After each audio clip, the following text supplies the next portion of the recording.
Here's what you need to know from today's headlines. The president met with leaders of Ukraine and Israel this week. These encounters occur against a backdrop of prolonged conflicts abroad and softening approval ratings at home. Looming elections add another layer of political pressure.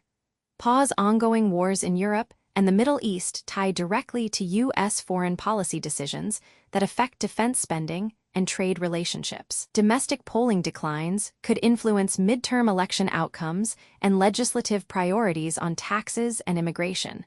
Pause. That's the story from the Journal. I.e. Trade analysts argue that Canadian premiers should grant the federal government latitude to negotiate firmly with the incoming Trump administration. Coordinated positioning is viewed as essential to protect Canadian export interests.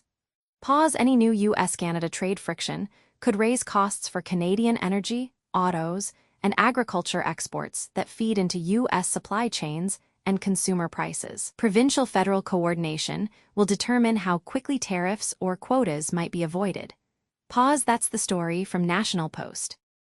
The continuing tariff conflict with Canada is causing measurable financial pain in northern Michigan communities. Local residents report lost business, while their congressional representative has remained largely silent. The dispute shows no immediate resolution. Pause. Tariffs on Canadian goods raise costs for U.S. manufacturers and consumers in the automotive and agricultural supply chains that support jobs and household budgets in the Midwest. Pause. That's the story from ProPublica. Donald Trump stated that Hamas has agreed to full disarmament under a U.S.-brokered plan. No confirmation has yet come from Israeli officials. The proposal aims to prevent armed groups from regaining control in Gaza. Pause. A verified disarmament agreement would reduce the risk of renewed rocket fire that has repeatedly driven up energy prices and insurance costs for shipping through the Red Sea. It would also shape U.S. aid levels and troop deployment decisions in the region. Pause. That's the story from France 24. In Honolulu, Hawaii, now 77 degrees F with isolated rain showers. In New York, now 71 degrees F with a sunny day.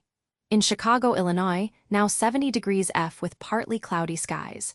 In Atlanta, Georgia, now 69 degrees F with mostly sunny conditions. Good evening, everyone. Stay tuned for more updates. Thanks for listening. Be sure to follow and share America Forever Bytes.